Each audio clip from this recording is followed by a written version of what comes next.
What's up, guys? I am Graham Coffee, as most of you or many of you already know. Hope you guys are having a good Thursday evening, cruising into the weekend or afternoon if you are out in my time zone. It's been a little while since we've been together. Lots of stuff to catch up on. I want to talk about some UGA related things as always, but also get into a few bigger picture college football storylines that I think are interesting going forward. We're going to continue to do all the things that you've come to expect from us when it comes to Georgia content. You're going to see, film studies and advanced stats from Josh and all of that good stuff. But we also have fun talking about college football as a whole. We love college football as a whole, the entire sport. So we're going to do some things with some other storylines and checking in on doing some analysis on some other teams as well. So hope you guys will enjoy that. So the big question of the last few days, and I guess the thing that you're seeing the most buzz around UGA right now is quarterback situation, right?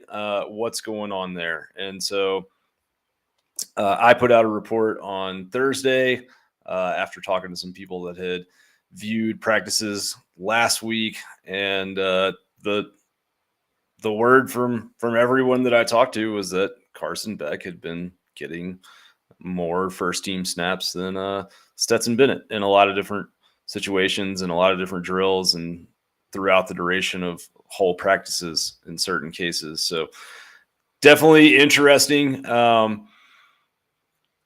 I've gotten some questions in DMs or, in my mentions under certain things that I've posted on Twitter, kind of, is this real or not, right?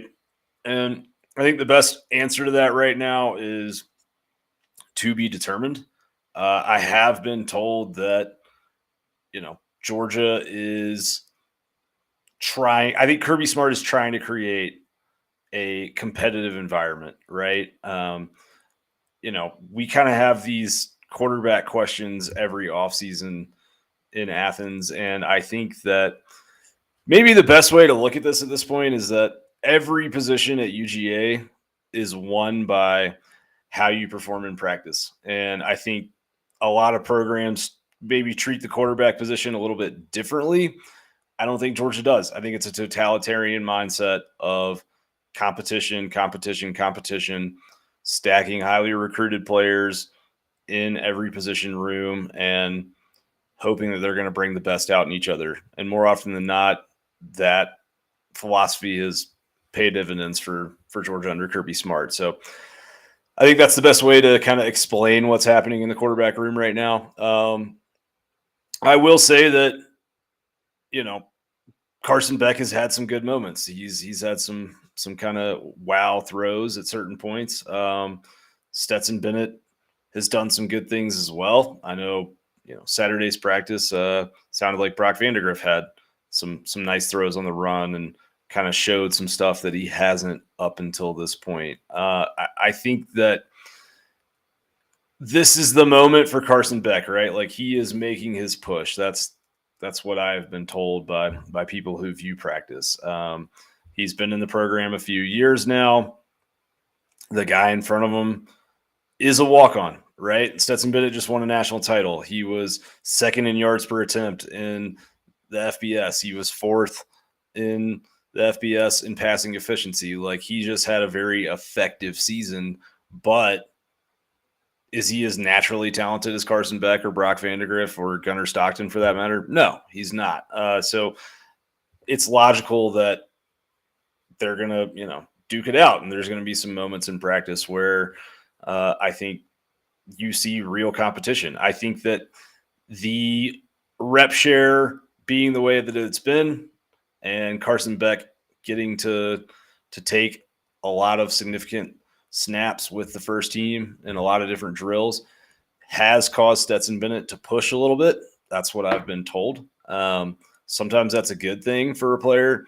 Sometimes you can push too much and start forcing throws or not get through your reads as calmly as you should. And I think that's happened at times for Stetson in the last couple of weeks as well. So I believe that Georgia is in a situation where they are trying to figure out exactly what they have in the quarterback room. And I think they would be silly not to be honest with you. I think that you are going to continue to see stories pop up or intel pop up or people talk about kind of the Carson Beck, Stetson Bennett situation. One of you asked in kind of the pre-show call for questions like, how will we know if this quarterback competition is actually real? G-Day, maybe. I think that that's going to be a interesting look into what's going on. I would expect Stetson to be the first team quarterback on G-Day, but also would expect Carson Beck to be the second team guy, and for both of them to see a lot of action. And it's going to be interesting to see what each of them do with those snaps. I do think Stetson Bennett came back and was promised a chance to compete for the job, but I don't think he was promised the job. I don't think Georgia does that. I don't think anybody gets promised anything between one season going into another. You have to perform and perform well if you want to keep a starting role at UGA. So I think it's going to be interesting to see sort of where we go from here. I am of the opinion that right now, in a very small sample set recently, that Carson Beck is maybe, very slightly at times outperformed Stetson Bennett. But there's a big difference between practice and games. Truthfully, what I've heard from the most people is that none of the quarterbacks have looked all that great. I think that there is a little bit of a power vacuum, so to speak, happening in that quarterback room right now. And I think all those guys feel it. I think that Vandegrift feels it, and Beck feels it, and Bennett feels it. And all three of those guys are competing really, really hard. And I think if you're the coaching staff, that's what you want, right? You want to create and simulate as much pressure as possible, because that's what happens. Pressure is what you're going to feel when you roll into a away game in the SEC and everybody's screaming at you, and maybe you're down, a touchdown or a couple possessions early. You want the guy that's going to respond well to that and it's going to stay level-headed. I have heard good things about how Carson Beck has been communicating with his teammates. I think him and A.D. Mitchell seem to have a very good rapport, which is an important thing because Mitchell seems to be the guy that's shining most right now from the receiving room.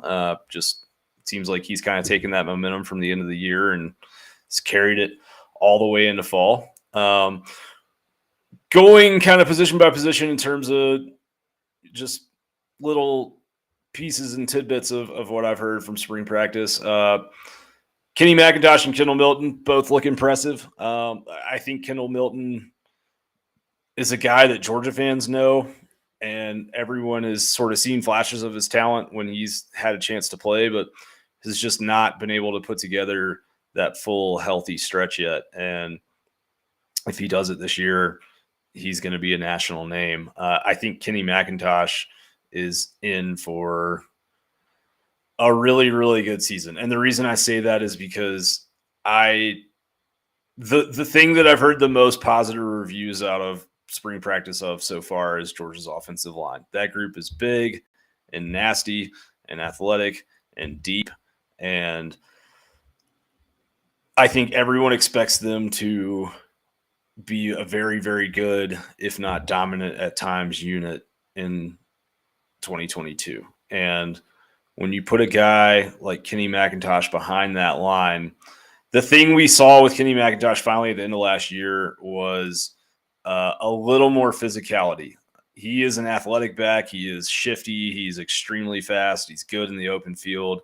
But there was times up towards maybe late October, early November of last year in his Georgia career where you would see him in short yardage situations and he just wasn't quite falling forward or just wasn't quite getting enough push in a 3rd and 1, 3rd or 2 for UGA to stay on the field. We saw in the national title game, we saw some moments down the stretch of last year where it looks like he's kind of found that extra weight or that extra oomph. And when you couple that with what he can do out of the passing game, I mean, James Cook was phenomenal doing things as a running back in the passing game last year, but I think Kenny McIntosh is the more talented when it comes to raw skills of those two. When it comes to ability as a receiver, he runs routes like a wide receiver. When you go back to the Peach Bowl against Cincinnati a couple years ago, when Georgia was really thin, he was lined up in the slot a lot. I think he had a few catches on that final drive to keep the chains moving and get Georgia into field goal range to win that game. The catch that he made in the national title game, bobbling the ball's behind him, he's getting hit, and he's still able to find it. So as far as natural receiving ability, he's as close to, as good as you'll find when it comes to a running back. He's a very high tier receiver. And I think when you couple that threat with this offensive line, and then, kind of Kendall Milton maybe being the thunder to McIntosh's lightning, I think that the ceiling for Georgia's run game in 2022 is probably going to be higher than what we saw in 2021. So I think there's a lot to be excited about there. Speaking of the offensive line, the thing that Josh and I talked about a lot on our show last year was guard play and Georgia's struggles with guard play. Particularly Warren Erickson, but also at times Justin Schaefer. It seemed like that whole unit just never really quite functioned all together, everyone in the right place at the right time as frequently as you would hope. And really until the second half of the national title game, when all of a sudden they did, right? It sounds like Devin Willock is having an incredible spring. Tate Ratledge is still hurt. He was, from what I've been told, by far the best guard in fall camp last year. So I think he's going to have a big opportunity to come back into the lineup and take his spot back. But it would not surprise me at all to see Willock take that other guard spot opposite of Ratledge. That being said, you've still got Warren McClendon at right tackle. I think we all know he's going to be there, just judging off his performance at this point in his career. Broderick Jones, incredibly athletic. There are some things that he'll need to improve on, but he was also a redshirt freshman playing against Alabama last year and did a really good job for what he was asked to do. So the X factor right there is Amarius Mims. I know he's been out of some practices recently. Was told that he had a concussion, but not sure when he'll be back. Definitely interested to see if we see him at G-Day. I think that he is so talented that they're just kind of trying to find a way to get him on the field anywhere they can. So keep an eye on that one. But receiving room is really interesting, right? George Pickens is gone. I know he didn't play a lot last year, but for the last 2.5 seasons for Georgia, he's kind of been the number one guy. Everyone knew he was the number one guy, even when he wasn't at 100%. Just his presence on the field affected how teams had to defend UGA and definitely changed the game plan a lot and allowed Georgia to do some things that I think they couldn't do when he wasn't on the field. So how do you fill that role? Mentioned A.D. Mitchell earlier. It's been nothing but kind of rave reviews about him so far. Lad McConkey was the guy that was playing a lot in that Z position on the outside last year. It sounds like in camp he's been in the slot more. So that's kind of interesting. I think his skill set probably is more well suited to that position, but go turn on the Auburn game from last year and you can see what he's capable of doing as a boundary receiver as well. He had those 2 long bombs off play action for touchdowns where he was able to put double moves onto the defensive back and get behind the defense. So it'll be interesting to see kind of how they use him as a chess piece.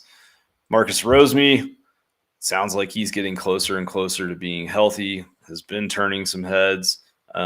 I had one source tell me that they feel like he's going to be that deep threat that everyone kind of forgets about. And then, all of a sudden in September, he comes on the field, maybe in the second wave of the rotation, and gets behind somebody big time for an easy touchdown. So we'll see what happens there. Definitely interested to see him on G-Day. I feel like before he got hurt back in that 2020 UGA wide receiver room, I feel like he may have been, one of, if not one of the best. I think he was one of the best route runners that Georgia had on their team. And so interested to see kind of if he's back up to full speed, because we know the dude has giant hands. He can catch anything. And, I think he's a weapon that was a highly recruited guy, just, kind of caught that bad break. No pun intended, with the leg injury against Florida a couple of years ago. And it takes a couple of years to get back from something like that sometimes. Arian Smith, I think everybody should be excited for Arian Smith. He is not fully back to full contact, but he's had some wow moments in practice, catching balls in between safeties and defensive backs, doing a lot of really exciting things.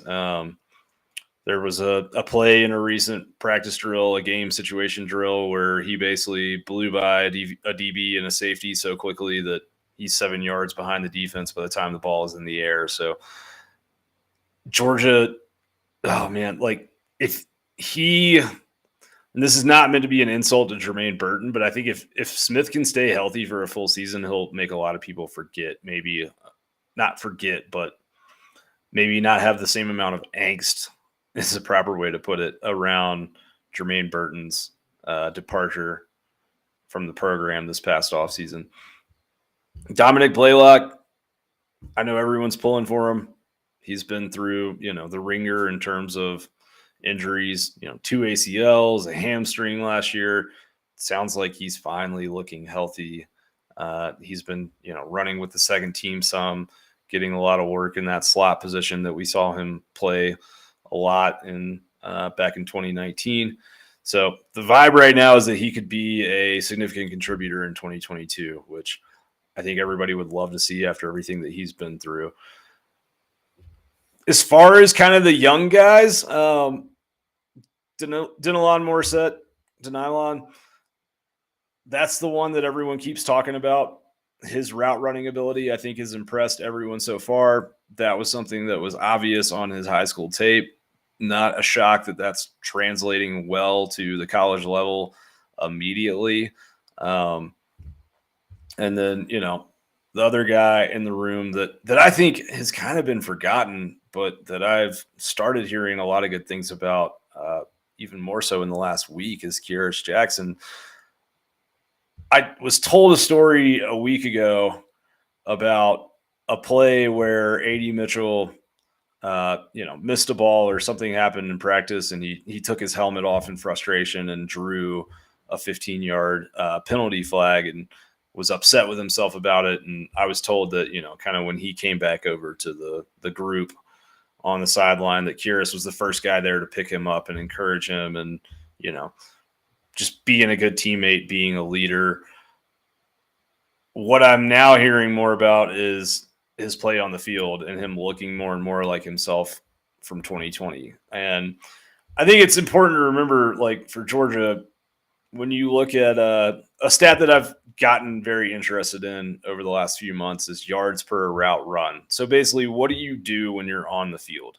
Because receptions and yards and, all of that stuff is great, but it's hard when you have a team with as many receivers as Georgia does, that goes as deep as they do, to say, well, is this guy necessarily the best receiver just because he had the most catches or the most yards? It's a question, what are you doing with your opportunities and your reps when you're out running outrunning a pass route? And back in 2020, Kyrus Jackson was first on the team in yards per route run with 2.31. Well, first except for Arian Smith, who only played, a a few snaps that year and had like some astronomical, like 15 yards per route run or something like that. But yeah, I mean, he was kind of Pickens was always the most talented guy, right, on the outside. But when you go back to a lot of 2020, especially kind of pre-JT Daniels, Karras was the guy that was able to get open over the middle of the field. He's really good at finding those kind of, empty spaces and making the same read as the quarterback and getting himself settled down into a spot where the coverage is not and making big plays. We saw him have those little flash moments last year, but he just never was really fully healthy. And it's so important in college football. It takes a long time to get in shape for a football season. And when you're not in shape during fall practice, it kind of just puts you behind the eight ball for the rest of the season. And that was the case with him. So interested to see kind of what type of a contributor he can be next year. On that same vein of yards per route run, in case you guys are curious, so 2021 Georgia, when you look at yards per route run, you got to kind of throw Pickens out of the sample set because he only played like 40 snaps, 50 snaps maybe all year. But Brock Bowers was 3.24 yards per route run, which is the most by any tight end in college football. It was up there with the top 5-8 wide receivers in all of college football. I believe Jackson Smith and Jigba had like just over 4 yards per route run, which is crazy. Most years you're not going to see a guy that has 4 yards per route run with more, especially if you set a reasonable target minimum for this stat of, 50 targets or 30 or 40 targets on the season. There's always going to be some second team guy that has, one catch for 70 yards and then the end of a blowout, but we're not talking about that. So Bowers was at 3.24. McConkey was at 3.11. And so when you look at the Jermaine Burton transfer last year and what kind of caused that, and there was a lot of talk after the first Alabama game of what is Georgia doing with their wide receiver rotation? Why is McConkey on the field at times? Why are some of these guys on the field at times? Why isn't Jermaine Burton out there every play? Or why isn't he seeing more targets? And the reality is that Ladd McConkey did more with his reps last year than Jermaine Burton did. 3.11 yards per route run. The number one receiver on Georgia's team in 2020 had 2.31 yards per route run. So he performed at a really, really high level. And he was only seeing maybe 18 to 22, 25 routes per game most of the time. But like when he was on the field, he was extremely productive. And so don't sleep on him as we go into next season. It's easy to kind of talk about the 5-star wide receivers, the blue chip guys that have the, really exciting measurables that are 6'2" and have been making crazy highlight plays on YouTube since they were, 15 years old. But when it comes to like raw production, which is what wins football games, Ladd McConkey, he can do it. And he's shown that. So don't be surprised if he is an important part of this offense again next year. The other interesting thing is that Kenny McIntosh last year, 2.89 yards per route run. So that kind of goes back to what we were talking about earlier when it comes to the ability of him to flex out, motion out of the backfield, do a lot of different things that are going to put a defense into conflict. Much like James Cook was at times last year, Kenny McIntosh is going to be that piece where if Todd Monken can get him matched up on a linebacker in the passing game, it's trouble. It very well could be 6 points. And what we know about Todd Monken is that he's very good at his job. So you can count on him getting Kenny McIntosh matched up on linebackers in the passing game. Going back to spring practice, tight end room is obviously very interesting right now with Brock Bowers. He's not part of spring practice with coming off shoulder surgery. And then you've got Darnell Washington injured again, also not participating. But Oscar Delp, I keep hearing just, I think he's a long way from knowing the playbook. He is a freshman, in the middle of his first few weeks of college football practices, but athletically, that dude looks the part. I've had a couple people, already calling him Baby Bowers. He is very, very smooth and, can get into his routes quickly and comfortably and does a very good job. So that's going to be something to watch that I think will be interesting is what type of, contributor can he be? And I think a lot of that is dependent on how quickly can he learn the playbook and what type of blocking is he capable of, because it doesn't matter how good of a receiver you are. Brock Bowers, was the best receiver in college football last year, but you have to be able to block and block very, very well to get on the field as a tight end at Georgia. On that note, Eric Gilbert has been getting a lot of good reviews. Sounds like he's very engaged, grasping the scheme very well. There was the Terrence Edwards quote last week, or maybe earlier this week, about him kind of finding his joy again when it comes to football, which first and foremost, before anything, stat-wise or number-wise or scenario-wise with him as a football player, I think everybody just wants him to be happy and healthy, and it sounds like he is right now. So that's really great to hear. But when it comes to what he's capable on the field, I think he's been doing a lot of blocking and, has been very willing to do it and has been playing a lot of inline tight end. Kirby has said he's 265, 270 right now. So he's a big guy, but even at that size, he is moving very smoothly. He's getting behind defensive backs at times, and he's doing some great things in terms of 50-50 balls and contested catches. He's also, I was told about one particular play where he kind of made a highlight grab in traffic and was whistled down, but a couple of the observers of that practice didn't think that, was actually the correct call, thought that he probably was not down and that should have been a touchdown. But all minutia, obviously, but just one person told me, he looks like he is just kind of in better shape all around than he was at LSU, and that he, even at his size, he's going to be a tight end, but he is quick enough at that size, and I think probably at the size that they anticipate him to be by the time that, September rolls around. You're going to see him split out wide at times, and they're going to find out what he can do. And, from what we saw him do in high school and what we saw him do at times when he was in Baton Rouge, I think he'll probably make the most of some of those opportunities. When it comes to the secondary, Chris Smith, Keely Ringo, those guys are, kind of guarantees, or as close to guarantees as you have right now. It sounds like Smith hardly ever rotates out of drills when the first team is in. He's going to be in that starting spot, barring injury or something really unforeseen. And same deal with Ringo, right? And those guys have been playing the strong side of the formation together.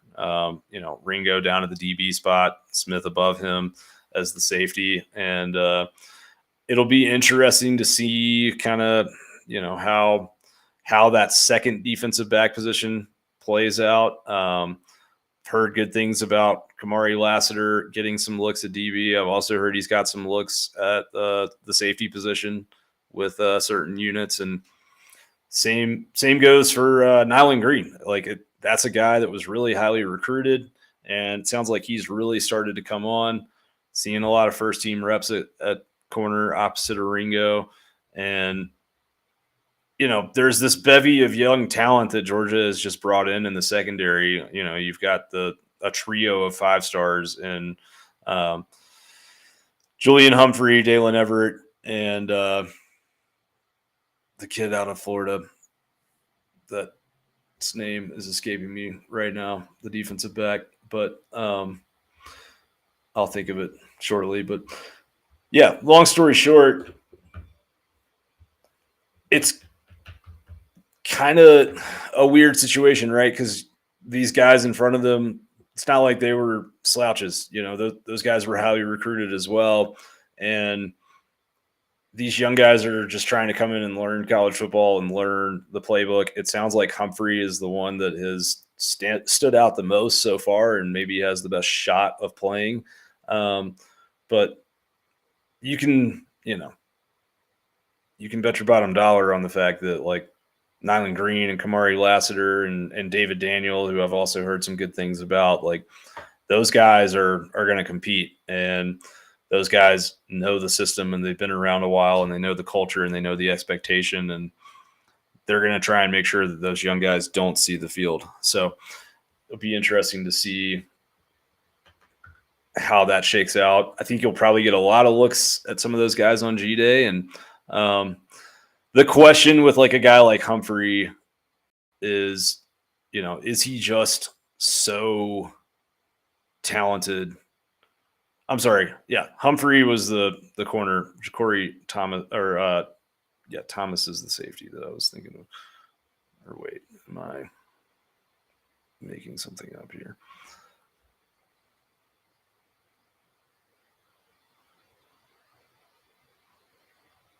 Singletary is the defensive back that I'm thinking about. I apologize. And Humphrey is, also a defensive back, but he's more of a safety. So be interested to see sort of Singletary and Everett once they get into the mix, what those guys do. But yeah, neither of them. I don't think either of them will be around. I don't think either of them are, gonna maybe make a huge push this spring. But fall practice, we'll see what happens from a talent standpoint. Some of these guys might just be too talented to keep off the field by that point. And that does kind of bring us to the front seven, right? Which I think that's the spot a lot of you guys have asked me the most about, because you guys aren't stupid. You just watched what Georgia did, and you know that the front seven is the thing that won Georgia that national title as much as anything. So you have your three known commodities, right? You've got Jalen Carter at tackle, Nolan Smith and Robert Beal at those two outside linebacker edge positions. And those guys pretty much don't rotate out when you're talking true first team. Their positions are solidified. And the other thing is that it sounds like they've really, really stepped up in terms of a leadership standpoint, particularly Smith and Beal. Those guys kind of become, there's a strong bond between those two is what I've been told. And they're both shouting out defensive calls, communicating with the rest of the unit. And I've been told there's been many instances where a younger player in practice will make a mistake, and those two guys are there to correct them before Uzo Dribe has to step in, which is, if you're a coach, that's great. That's a huge luxury to have. As far as kind of the rest of this group, right? At the inside linebacker position, Jamon Dumas-Johnson, been hearing rave things about him since last fall. That's continuing. I think that, if the season started today, you could guarantee that he was going to be a starter. I would go so far as to predict that I think he will start next year. I think that's like the next name to know out of that UGA inside linebacker room, but it's kind of a question of who's going to be next to him. Tresman Marshall's been getting a lot of work with the first team, and I've heard good things. You've got all this talent, right? That's also in the program of MJ Sherman and, Xavier Sori, and some of these guys have been dinged up at times, but, some of them are able to do some non-contact things. And so I don't know that we're going to get – my point in all of that is I don't know that we're going to get the best picture maybe throughout spring practice or even on G-Day of what that inside linebacker, outside linebacker rotation is exactly going to look like next year, because you've got so many guys who are, maybe not at full 100% health or just aren't able to participate in contact drills. One thing that, Bear Alexander is a guy who had off-season shoulder surgery, but he's so athletic at 300 pounds that just in non-contact things I'm hearing about just like how quick and smooth he is for a big guy in terms of how he moves as an athlete. So that's interesting, right? That D tackle position opposite of Carter sounds like Zion Logue has been the guy who has kind of shined the most so far, but we don't know, right? Like, we know, well, what we do know is that Georgia always rotates a ton of guys up front. And so the question is, who is going to come in and also be a part of that rotation? One guy that I continue to hear good things about is Chaz Chambliss. He had the big hit against Michigan in the Orange Bowl that he was thrown out for, but there was, he's always kind of had some flash moments when he's been able to get on the field. He's been getting some good run with the second team, so you could see him come in to spell Nolan Smith or Robert Beal at that edge rush kind of position. Keep an eye on him. He kind of flashed some last G-Day. I bet you will see him do so again this G-Day. And then, obviously the two 5-star freshmen up front, Mykel Williams, Marvin Jones Jr. Have heard, probably more buzz about Williams. But if you talk to somebody else, they may say both guys are athletically just, hashtag built different, so to speak. Like they are, gifted and have that explosiveness that guys their size just shouldn't have. There's not a lot of human beings walking around that possess their physical traits. And so you can count on them being there kind of pushing for opportunities and pushing for chances to get on the field and trying to soak up that knowledge from Nolan Smith and Robert Beal and really learn those assignments. Cause those are two of those guys that are kind of those freak athletes like Georgia had on the front seven last year, where they may blow up a pulling guard on one play, and then the next play they're covering a running back on a pass route or a tight end on a pass route 20 yards downfield, and they look comfortable and natural doing both. So you're going to hear a lot from those guys in the future if I had to make a bet. Coaching notes, little nuggets that I've been able to pick up on. Definitely sounds like Muschamp and Schumann are true co-defensive coordinators. Not to say that anyone said they weren't, but Schumann is really overseeing that front seven, and Muschamp is overseeing that secondary, which makes sense. And seems like those guys have been working well together in unison. One thing that is interesting, I've been told that Todd Hartley has been leading special teams meetings. That's a collective effort at Georgia, like it is at every program. Muschamp, Monken, Kirby, those guys are all obviously in the room, but it sounds like Hartley has been taking the lead on some of that stuff. Muschamp kind of took over some of those responsibilities last year when Scott Cochran was away from the program. I do think it's interesting. Hartley has been as good of a recruiter as anybody on that staff. Probably the three best tight ends in the SEC are in Georgia's tight end room right now. And special teams coordinator is usually a natural progression to head coach, because special teams coordinators work with every position group on the team. So it sounds like Georgia is, Kirby Smart has decided to kind of, give him that role and that reward for how well he has done as a position coach. And that experience probably sets him up to get closer to what I would imagine is probably his ultimate goal of being a head coach. If that is his ultimate goal, then being special teams coordinator at Georgia is a really good way to move in that direction. So shifting gears a little bit. And if any of you guys had questions or anything you wanted to throw out, Just put it into my Twitter mentions, and I'll look at it here shortly. But I did want to talk a little bit about kind of some other, storylines in college football and UGA related storylines. Obviously, Arch Manning, right? Like that's it's everywhere. If you follow college football, then you probably see an Arch Manning headline every single day. At this point, I think it's fair to say he's the most hyped recruit that we've seen in college football history.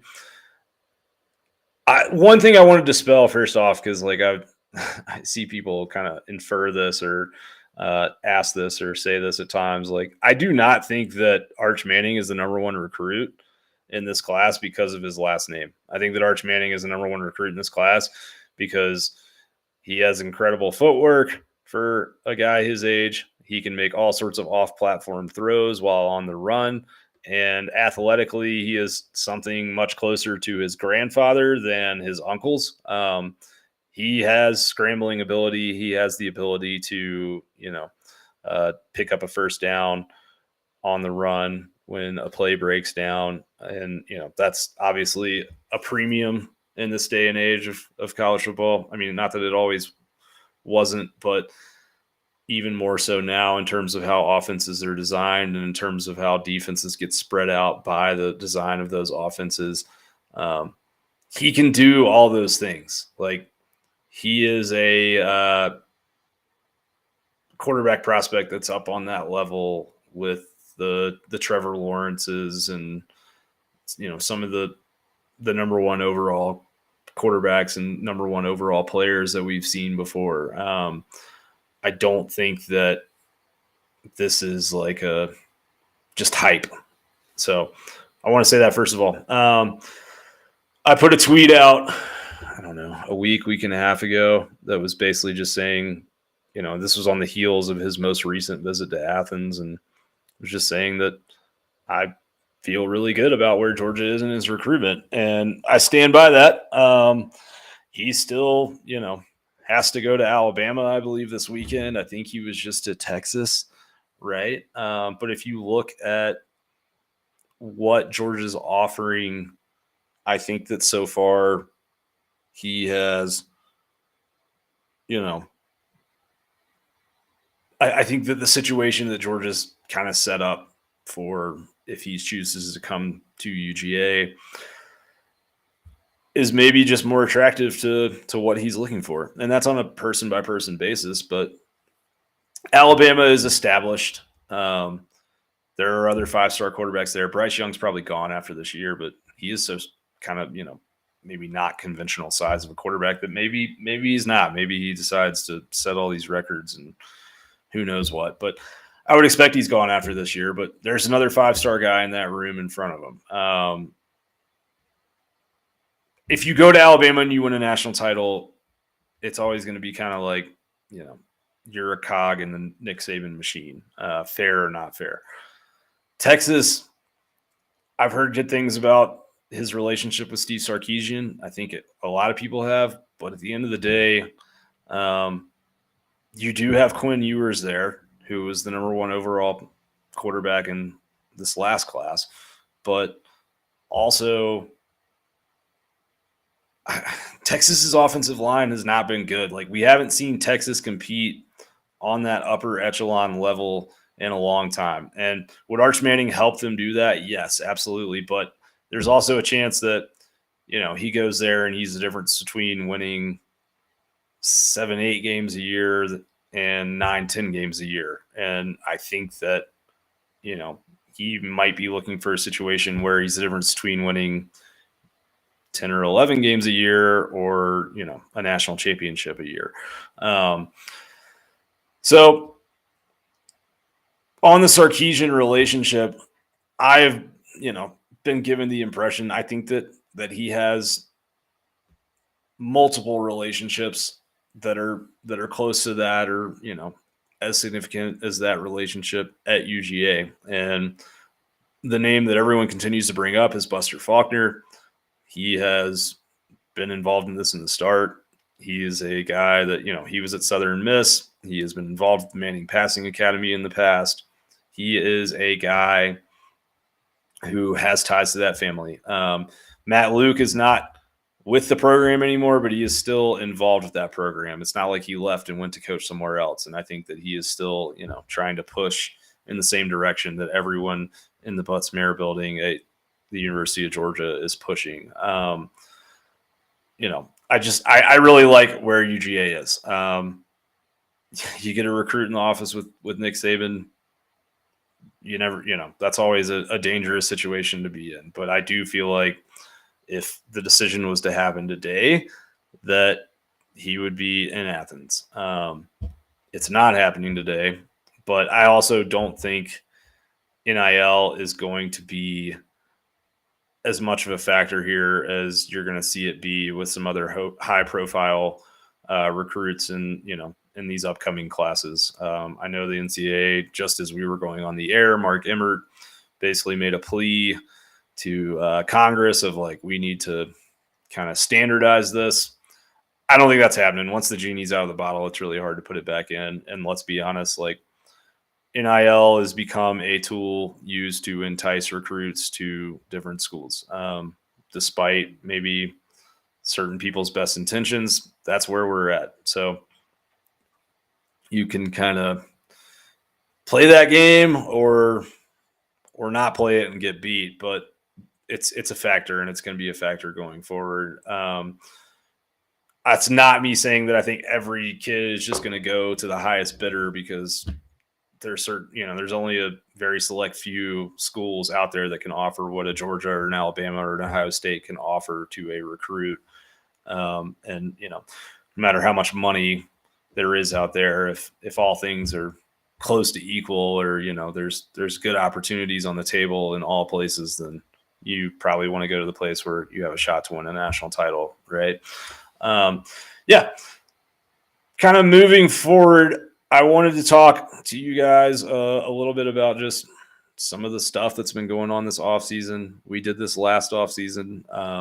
Some of you may not have watched this show back then, but kind of going through the next few months, the content machine is going to pick back up, and we're going to do a lot more talking about some of the other programs out there, right? So, yeah.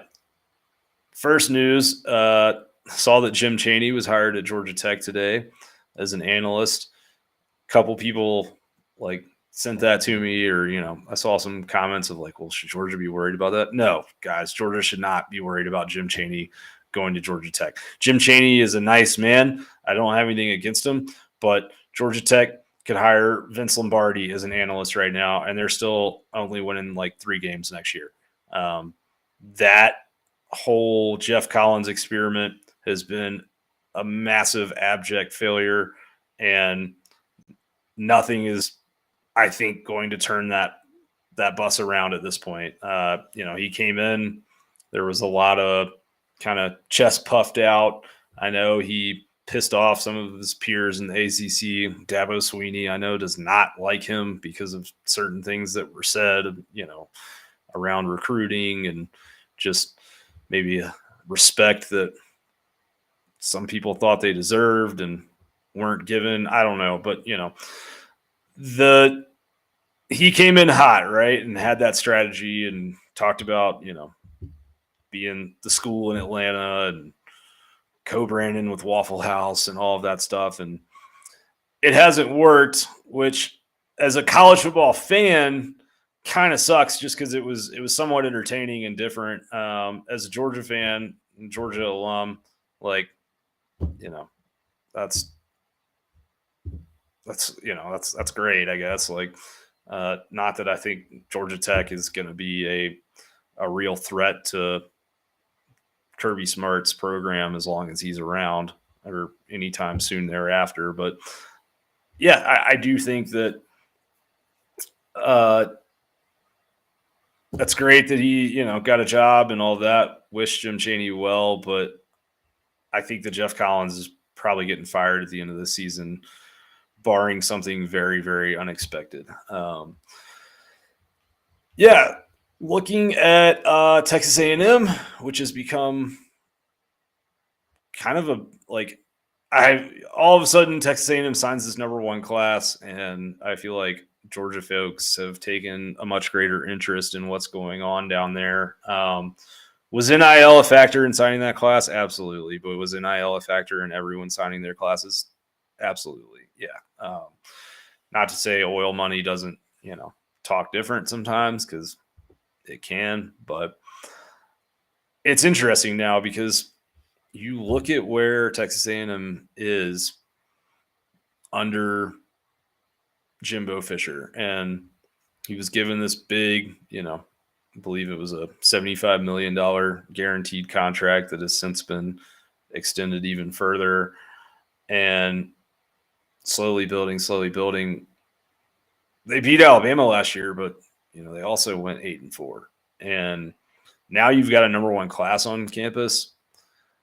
It's a more money, more problems kind of situation, right? Like Texas A&M is now going to be under the spotlight, and everybody's going to be watching. And every time they lose a game, not just Texas fans or some other SEC West programs are going to be pointing the finger and laughing and saying like, "Ah ha ha!" I can't believe you guys lost a game when you've invested all of this into your program. So I think he better get it figured out, because some of that talent they signed an incredible class. It's insane, especially the defensive class. But there's only so many spots on the field for a lot of those guys. And in this portal era, I think you're going to see some of them transfer out. And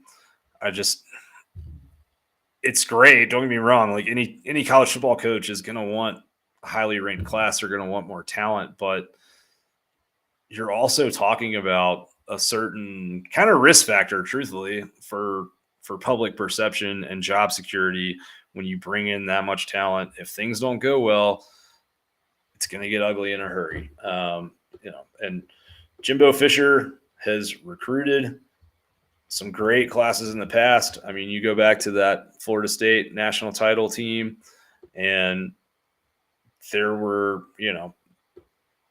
as far as kind of future NFL guys and like just stud recruits and what they brought in, like those teams were up there with some, some of the best that Alabama's had, or, something close to what Georgia fielded last year. But that ultimately didn't work out because of, offensive line issues and all of that. So all I'm saying is be wary of just working off recruiting rankings. And sometimes with recruiting rankings, you may have, a class that's really, really kind of sexy on paper or highly ranked on paper, but you also may have a lot of character problems that you were willing to take that more established programs weren't willing to take. And you might have loaded up kind of star chasing or headline chasing, but maybe you didn't balance everything as well as you should have on a position by position basis. And that's how that Florida State thing went down with them. Really at the end was Fisher on the way out left an absolute mess at offensive line, and that program is still not recovered from it. I'm not saying that's what's happening at Texas A&M by any, stretch, or, that's not what I'm trying to insinuate, but he was signing top 5 classes almost every year on the way out the door there. And he still, left and didn't leave that program in the greatest situation. So it'll be interesting to see. And I also think that he still has a quarterback issue on his hands. Now, granted, going into last year, I don't think that anyone thought he was going to be Stetson Bennett was going to be the national title winning quarterback. So if their defense balls out and just all this talent is so overwhelming at every position, then could they win a national title behind like a Max Johnson type or a Haynes King type? Yeah, absolutely. But I don't know. I'm very fascinated to see how next year goes for them. Looking at their schedule, you've got they play App State early in the year. That's kind of interesting. Yeah, so they open up with a cupcake. App State, second weekend of the year. I don't think it'll happen, but can you imagine what the reaction would be, or the Twitter jokes and memes and all of that stuff would be if App State went to Kyle Field and upset A&M the second week of the season? Again, I don't think it'll happen, but I also didn't think they'd be on the ropes against Colorado last year. Actually, wait, yeah, I did. Never mind. Yeah, and they play Miami next year, But I mean, like they're in the SEC, guys. Like that schedule's not a snoozer. They're playing Bama and LSU and Arkansas, and don't sleep on Mississippi State. They're very good right now. So something to watch moving forward. Moving on, Tennessee. Big news recently. If you have been keeping up with things, Tennessee signing, or I guess not signing, but getting a commitment from Nico Imaleva. I believe I said that right. But he's the kind of 1A to Arch Manning in this year's recruiting class at quarterback, right? And so Josh Heupel comes in, kind of has we obviously know he has the system. He runs the Spaylor stuff, but we also know that he doesn't have the greatest reputation as a recruiter. And so kind of interesting to, I don't know, look back a little bit or look forward, I guess, and see what does this mean for Tennessee in the greater kind of, class structure of the SEC. That system, I mean, we saw Hendon Hooker last year, right? Like, what was it, 31 touchdowns and 4 interceptions or something like that.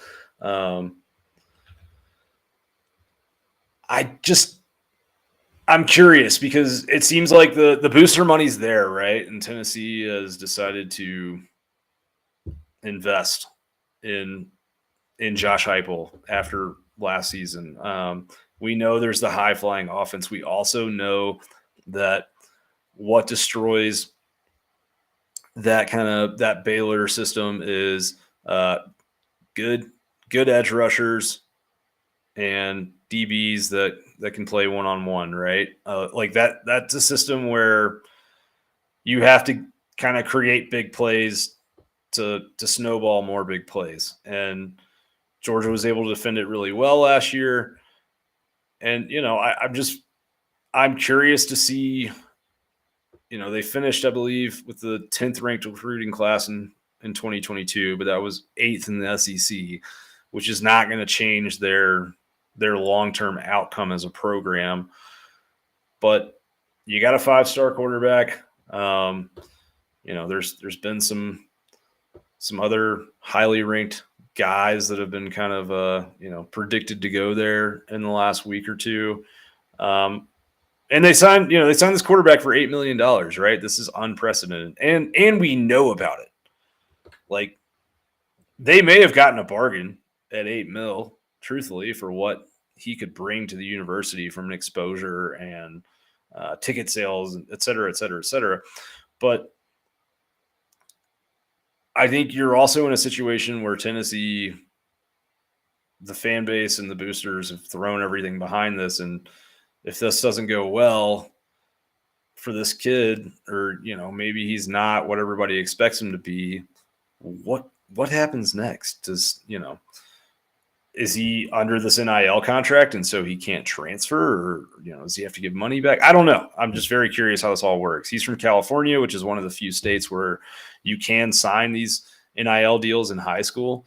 I don't think when it comes to building this Tennessee football program in the SEC, having a 5-star quarterback is great, but I don't think that's how you really necessarily change your lot in life if you're Tennessee. I think that it is much more about line of scrimmage and team speed on defense and the things that are maybe not very sexy from a headline standpoint. that's what Tennessee is going to have to do. And if they're putting all this money into recruiting, then they very may well do it. Don't get me wrong. Like that could be where all this is headed as they build this class out. But right now it's like, we saw them with a very good quarterback last year, and they were, what was it? 7-6 or something like that. They should have won that bowl game. So maybe we should say, 8-5 or whatever you want to call it, Tennessee fans. I know you guys have been claiming the Purdue game as a win, but long story short, if they start signing, 5-star edge rushers left and right and 5-star offensive tackles and like big defensive backs that can hold up in one-on-one coverage, then watch out, because that's the recipe. The thing that Georgia and Alabama have that most programs don't have, and that Clemson had when they went on their run, it's just look at the front seven talent, and that tells you everything you need to know. And that's ultimately, what wrecks games for offenses and what keeps your team in game, even if your offense is struggling. So just interesting to look at. LSU hired Brian Kelly, and then he did like a series of embarrassing things on camera for all of the world to see, including the Froghorn Leghorn impression at center court of the basketball game when he was introduced there. Despite all of that, I still think he's going to do a good job. Like, as far as SEC hires this offseason, right? You've got him, you've got Napier. Who else? Did anyone else fire their coach this offseason in the SEC? I don't think so. You've got him, you've got Napier. I like Brian Kelly's a proven commodity, and that LSU machine will recruit. We know that. We know what the booster support is down there. We know what the kind of cult of personality, for lack of a better term, is around that football program in that state, and how every kid in the state of Louisiana grows up loving LSU in a way that you don't see most Power 5 programs in their states. Like, that's a singular program in a very talent-rich state. Georgia's gotten close to that just because Georgia Tech has been struggling for so long, but still, it's different. It's that's the only P5 program in town. It's the only game in town. So I think it's gonna be hard for them to not recruit at a pretty decent level. And if they're doing that, I think that Brian Kelly's going to get a lot out of that talent. Like, I do think that LSU is just one of those places where sometimes things just get rolling, and it was like 2019. Just when they're good, it kind of snowballs on itself, and it becomes this monster in its own right. And you never know how exactly that's going to pan out in the long run. But like, I think if you give Brian Kelly some of the talent that Les Miles had when he was going like 9-3 and 10-2 every year, that they're going to be competing for West Division titles and college football playoff berths. Maybe I'm wrong, but I'm very high on that hire. Florida, Billy Napier.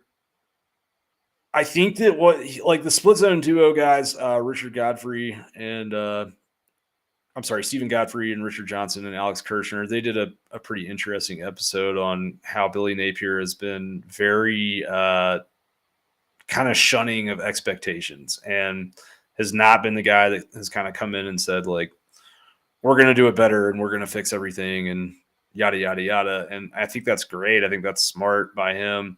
I also think it's just indicative of where that roster is. I don't think that roster was left in a good spot. I know Dan Mullen had some classes that, if you rank them nationally, they're not horrible by any stretch. If you rank them in relation to the opponents that Florida has to play in the SEC, then they were pretty low. And Napier now has to kind of clean that up and fix that roster. And they've had some guys portal out, and that might be for the best, truthfully. But the quarterback situation will be fascinating there with the Ohio State transfer, Jack Miller, and AR-15, who athletically we know is very, very gifted. I think that they know that they're in for a little bit of a rebuild there. Obviously, the transfer portal makes that process that it's kind of microwavable now. Instead of being this 3 to 4 year slow burn in the oven, you can turn a roster around in an off season sometimes. But I think they will have a difficult first year maybe on the field. I don't think that really matters though if they're recruiting the way that Dan Mullen wasn't able to recruit. Some guys went down there this weekend and sounded like had good visits. Tony Mitchell, who had just been in Athens, being one of those. Like, they're doing the right things, but I think I've seen sort of this attitude or this assumption by some people of like, oh, well, Florida's decided to spend money on football and recruiting again, so they're just going to turn around and be good. And like, Tennessee's been spending money on football and recruiting for the last 15 years, and look what they have to show for it. There's a lot of programs that spend. Texas spends God knows how much money on football and recruiting, and they often land some really nice recruiting classes with some guys that are very highly rated on paper. But look at what they have gotten in exchange for it.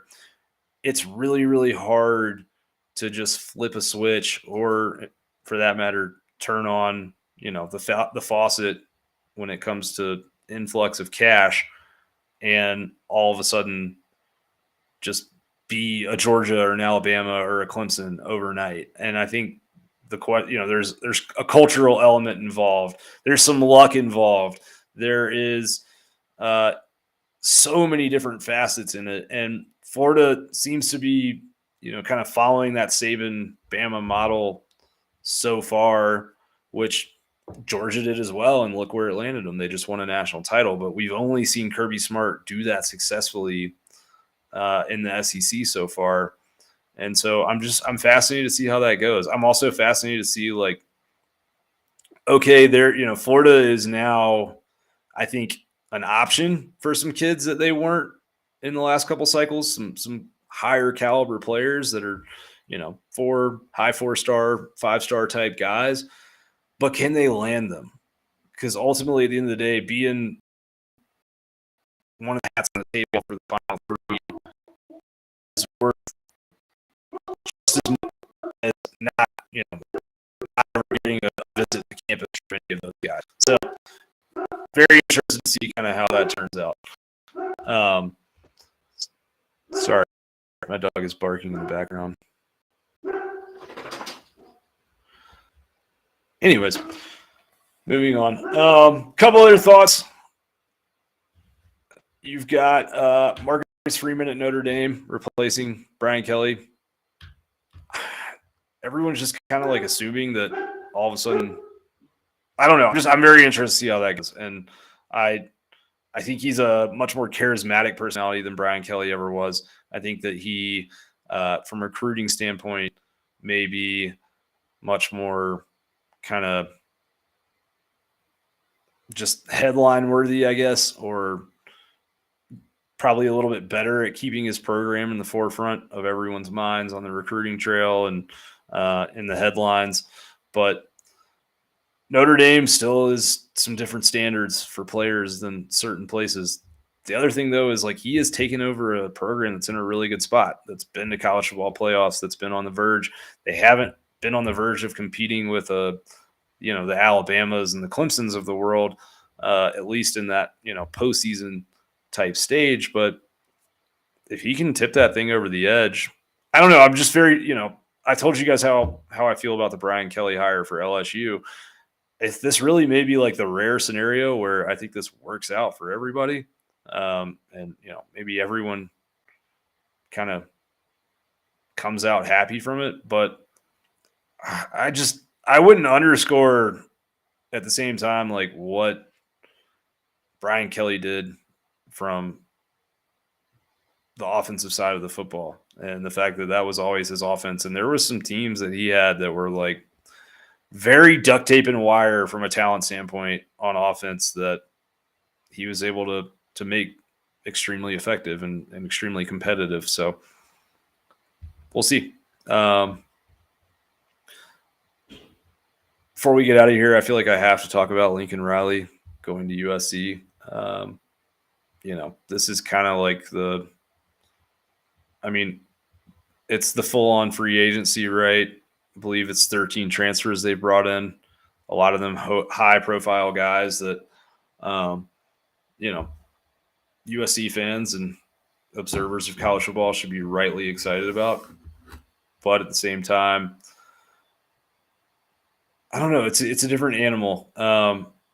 He was kind of the guy that's in the position that Marcus Freeman is in now when he took over the head coach job at Oklahoma, and Bob Stoops sort of left him in a spot where the program was in a pretty healthy place and there was good depth and stability around him, and he was able to take it to another level and turn them into a annual playoff team, but he was not able to turn them into a true national title contender.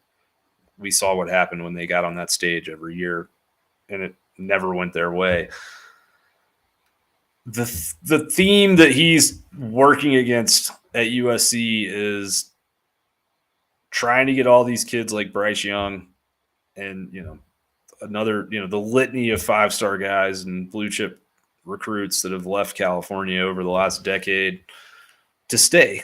And I think he can make USC more attractive on its own, but I think he needs a lot of help to make these guys think that playing a Pac-12 schedule year in and year out is going to be as intriguing or maybe as good for their NIL opportunities and as good for just kind of their own personal brand as going somewhere like the SEC where you are going to have more premier matchups and you're going to play in full stadiums and you're going to play in prime time every weekend. And USC is a singular force in college football. Like, it has enough of its own kind of gravity field to where it can, like, the USC programs under Pete Carroll played in a really crappy Pac-12 as well, and they were still the sexiest thing in college football, right? But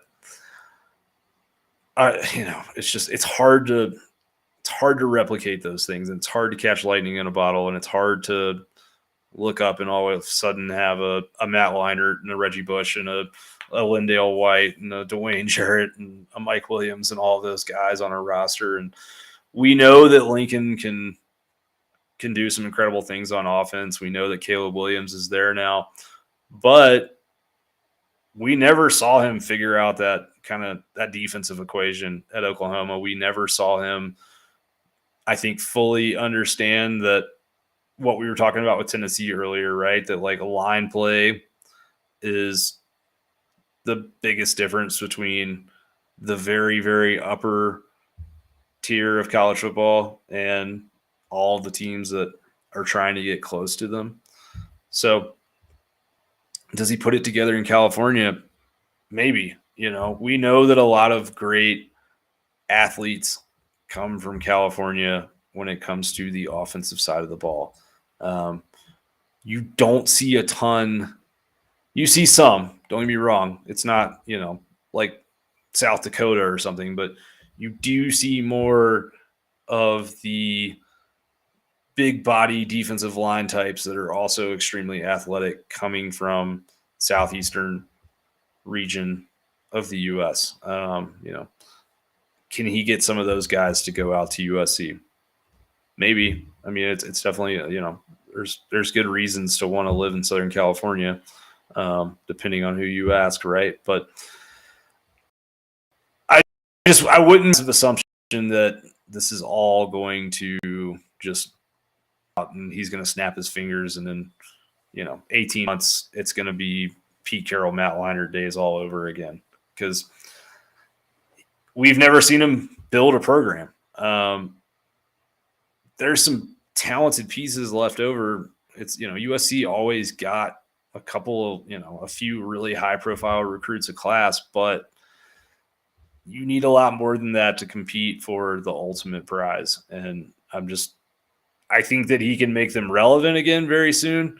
I think that he can, draw a bunch of interest very quickly, but I also think that what he's having to do in terms of, I think he's building from, much closer to the ground up than he was at Oklahoma, where he kind of took over a situation where, he was on the 10th floor and he was asked to try and take it to the 12th floor. So be fascinating to watch. And the flip side of that is obviously Brent Venables at Oklahoma. Just the ripple effect of that move, when you look at how that affected Clemson as well, and the number of assistants that left, and Dabo really having to replace staff members in key positions for, in a major way, kind of for the first time since this big run of success has started for him. It's interesting to see sort of, is Clemson, were they a product of Trevor Lawrence and Deshaun Watson and some really good defensive line recruiting classes, and like they built themselves the right way, right? Like, it was not a fluke what they did. But now that they've kind of cycled all those guys out of the program, can they do it again? Can they replicate that? Now that they're the established program instead of that one that's fighting on the rise, can they kind of go through another one of those cycles where they bring in those transcendent types on the defensive front and are able to build up the offensive line to be good enough against the Georgias and the Alabamas of the world, and then all of a sudden turn that around and land that type of quarterback that they've had in the past when they were really, the upper tier. So I don't know the answer to that, but we're going to find out a lot, I feel like, in the next, kind of 9 months in terms of some very big brands in college football with USC, Clemson, Venables at Oklahoma. I think that's a tough spot for Oklahoma. You've got a guy who's a first-time head coach. I know he knows Oklahoma. I know that, he's a great culture guy. It's just, is he the right guy to kind of transition you into the SEC? To be determined, right? So on that note, I am going to end this stream, but thank you guys for tuning in. Appreciate it. Got some exciting announcements coming up in the next kind of few days and couple weeks about some new projects and some new kind of coverage and some new opportunities for you guys to engage with us. So hope that you will pay attention and check us out and continue to follow our work, and appreciate all of you for engaging with this show and engaging with the content that we make. And that's what makes it fun. So if you have not already, you can follow me on Twitter at DogOutWest, and you can check out our YouTube channel, Dog Sports Live, or subscribe to the podcast feed by the same name. Till I see you the next time, you guys be well. Thanks.